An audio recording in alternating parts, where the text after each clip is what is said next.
Nous allons nous prononcer ce matin sur ce texte. Et pour ma part, j'éprouve une fierté, mais c'est une fierté que je pense doit être collective et valable pour tous les commissaires, même si ce matin, c'est pas forcément la grande présence, mais d'habitude, ça l'est un peu mieux. Pour dire qu'au moins ici, on vote. Voilà, ça fait 3 ans qu'on a un 49.3 qui nous prive de vote en séance et qu'en commission, on a pour principe d'aller jusqu'au bout des textes et de voter. Et nous y sommes arrivés à chaque fois. Cette année, nous aurons utilisé en tout 141h10 de débat en commission en première lecture et nouvelle lecture. Il y a eu 5379 amendements examinés, 1051 qui ont été adoptés. Et pour vous donner une idée, le total des débats en séance, alors c'est évidemment inférieur du fait du 49.3 en nouvelle lecture, s'établissait, lui, à 130 heures. C'est donc, ça donne un peu des chiffres qui donnent l'importance du travail de commission, qui fait que d'ailleurs, dans l'étude de changement de procédure engagée par la présidente de l'Assemblée, il y a une chose au moins, à mon avis, qui devrait être examinée, c'est de donner plus d'importance peut-être au débat des commissions, voire une certaine priorité quand ça arrive en séance, voire même, pourquoi pas, que le texte qui arrive en séance soit celui de la commission, ce qui n'est pas le cas pour uniquement les textes budgétaires, puisque vous savez que pour toutes les autres lois, c'est le cas. Tout à l'heure, nous allons nous arriver en séance. J'avais demandé qu'on ait le temps de faire des DG, ça n'a pas été accepté par le gouvernement.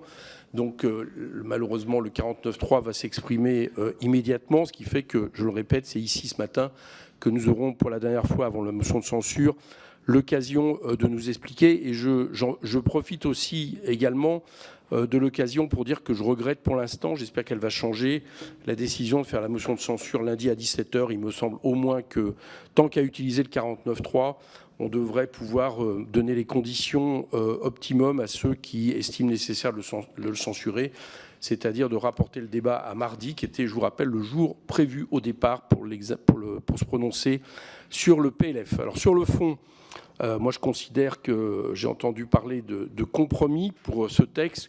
Je considère qu'on est dans un texte qui continue à adopter pleinement les politiques d'offre et de compétitivité. Je rappelle que tout budget confondu, il y a 15 milliards de coupes budgétaires et que si on regarde en tendanciel, c'est-à-dire la manière dont calculaient M. Bayrou et M. Barnier, qui finalement est plus juste puisque ça consiste à regarder quel budget il faudrait pour accomplir la même mission, on serait plutôt à moins 30 milliards en réalité au niveau des baisses budgétaires. Alors qu'à l'inverse, les taxes sur les grandes entreprises, certes, ont été reconduites, mais elles ont été reconduites de manière inférieure à celle à 2025. Donc on a des taxes sur les grandes entreprises inférieures, puisque les ETI ont été exclus.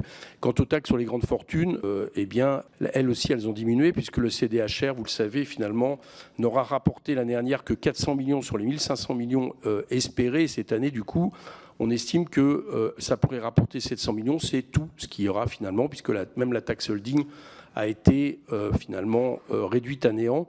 Et je ne parle même pas, évidemment, des refus d'examiner, enfin en tout cas d'adopter la taxe Zuckman, qui me semblait être une bonne solution, là, de compromis, pour le coup, qui aurait peut-être pu être possible, mais qui ne l'a pas été. On se retrouve donc avec un budget tout à fait dans l'esprit des textes de compétitivité. Je dois dire que depuis quelques jours, j'entends une phrase qui revient en permanence, qui est l'idée, je l'ai même entendue hier à la Cour des comptes, qui est l'idée que finalement, il fallait investir, mais que pour investir, il fallait d'abord se désendetter. Bien. Si on va jusqu'au bout de cette logique, ça veut dire qu'on ne va pas investir avant 3-4 ans, et pendant que les Allemands, eux, vont investir considérablement, et les Allemands annoncent pour l'année prochaine une croissance revenue à 1,3%, ils estiment que les 2/3 de cette croissance est due à l'investissement. Donc je crains que nous mourions guéris, c'est-à-dire avec peut-être moins de dettes, mais du coup un retard considérable en termes d'investissement qui me semble absolument essentiel. En termes de compromis, je remarque que dans ce qui a été mis sur la table, plusieurs sont dus en réalité à notre travail collectif, à des amendements qui ont été adoptés par quasiment tout le monde, c'est-à-dire l'abattement par exemple de 10% sur les retraites remis en question, le fait d'assujettir les barèmes de l'impôt sur le revenu à l'inflation. Et quant aux autres mesures, je voudrais quand même inscrire un peu en faux sur certaines choses qui ont été dites. On nous a dit que les fonds verts sont en hausse. Avec le 49.3, ils perdront 28% de moyens et sur 2 ans, c'est 67% de moyens sur le fonds vert, qui est évidemment un coût terrible porté à l'investissement des collectivités. Pour les étudiants, on nous a dit le repas à 1 € et les bourses. Il faut dire que ces deux mesures nécessiteraient 140 millions d'euros. Or, on n'accorde que 50 millions d'euros. Je ne sais pas où on va trouver la différence, c'est-à-dire 90 millions d'euros. Et j'ai peur que ça soit sur une des dispositions qui ne se fait pas, soit sur d'autres coupes ailleurs.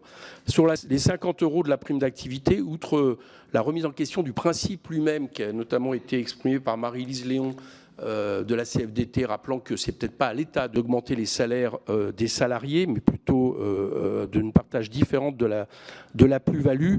J'observe que d'un autre côté, on reprend à ces mêmes personnes, via la réduction de l'ensemble des autres services publics, finalement des moyens de redistribution et de réduction des inégalités. Donc j'ai peur qu'à l'arrivée, il n'y ait pas une grosse différence. Alors j'entends que le gouvernement, finalement, ne supprime pas la prime de Noël, sauf que pour l'instant, on ne voit pas comment est financé dans le budget ce renoncement qui était évidemment souhaitable. Sur l'aide au logement, il augmente de 46 millions le budget par un amendement. Par contre, le budget d'ensemble de l'aide à l'accès au logement baisse de 290 millions par rapport à l'an dernier. Vous comprendrez donc que j'ai l'impression qu'on donne d'une part quelque chose et qu'on reprend 5 fois plus de l'autre, en l'occurrence sur ces questions de logement. Le ministre annonce 2000 postes supplémentaires d'AESH. Finalement, il n'y en aura que 500 en plus. Et par contre, le gouvernement a bien supprimé les 4000 postes d'enseignants qui, je rappelle, avaient été déjà promis par François Bayrou. Enfin, François Bayrou avait promis qu'on revenait dessus en échange d'une non-censure. Et finalement, ces 4000 postes d'enseignants seront bien supprimés. Et puis enfin, je dois dire que j'ai entendu la ministre de l'économie l'autre jour répondre aux députés de la Porte sur 2 éléments en expliquant que ceux qui les agitaient étaient en gros des menteurs. Bon, je remarque que la ministre a une façon finalement de faire elle-même des questions et de traiter de menteurs des questions qu'elle fait elle-même. Alors par exemple sur l'APL dont seraient privés les étudiants extra-communautaires, personne n'a dit que c'était tout de suite. Mais le 1er juillet, c'est bien ce qui va se passer. Et d'ailleurs, j'espère, parce qu'il va y avoir des dépôts au Conseil constitutionnel de déposer sur ce texte, qu'au moins ça sautera, parce qu'il me semble qu'on est pleinement d'une question de préférence nationale et que le critère de nationalité ne peut pas rentrer en compte sur des questions d'aide sociale de ce type, surtout sur un bien fondamental comme le logement. De la même manière, la ministre a répondu que sur la suppression de l'INC et de 60 millions de consommateurs que nous avons refusé très majoritairement ici à plusieurs reprises, en réalité, non, l'État ne supprimerait pas les aides sur le consumérisme, mais ce n'est pas la question qui a été posée. L'INC est bien supprimé et 60 millions de consommateurs est bien vendu. Alors s'il y a une reprise, effectivement, le titre continuera à fonctionner, mais il sera privatisé. Bien.